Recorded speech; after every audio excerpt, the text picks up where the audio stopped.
भारत सरकारकडून आधार कार्ड संदर्भात एक मोठी बातमी। भारत सरकार या संदर्भात मोठी तयारी करत आहे की UIDAI च्या नव्या ॲपविषयी मोठी तयारी सुरू आहे।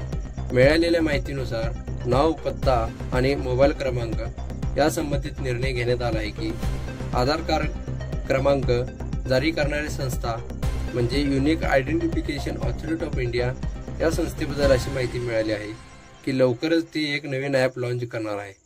या ॲपच्या माध्यमातून नागरिक आपला जन्म दिनांक, मोबाईल नंबर आणि पत्ता सहजपणे अपडेट करू शकतील। याआधी हे बदल करण्यासाठी नागरिकांना आधार सेवा केंद्र किंवा आधार अपडेट सेंटर येथे जावे लागत होते, पण आता त्याची गरज राहणार नाही। सध्या एम आधार नावाने ॲप अस्तित्वात आहे, ज्यामध्ये वापरकर्ते आपला आधार डेटा सेव्ह करतात। मात्र आता सरकार एक नवे आणि अधिक प्रगत ॲप आणण्याच्या तयारीत आहे। या नव्या ॲपचा उद्देश म्हणजे आधार कार्डाशी संबंधित माहिती अपडेट करण्याची प्रक्रिया अधिक सुलभ आणि जलद करणे।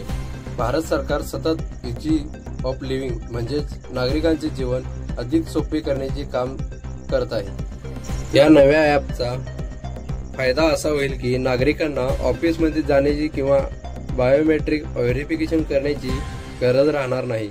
त्याशिवाय या ॲपमध्ये फेशियल रिकग्निशन टेक्नॉलॉजीचा वापर केला जाणार आहे, ज्यामुळे आधार अपडेट करण्याची प्रक्रिया आणखी वेगवान आणि सुरक्षित होईल।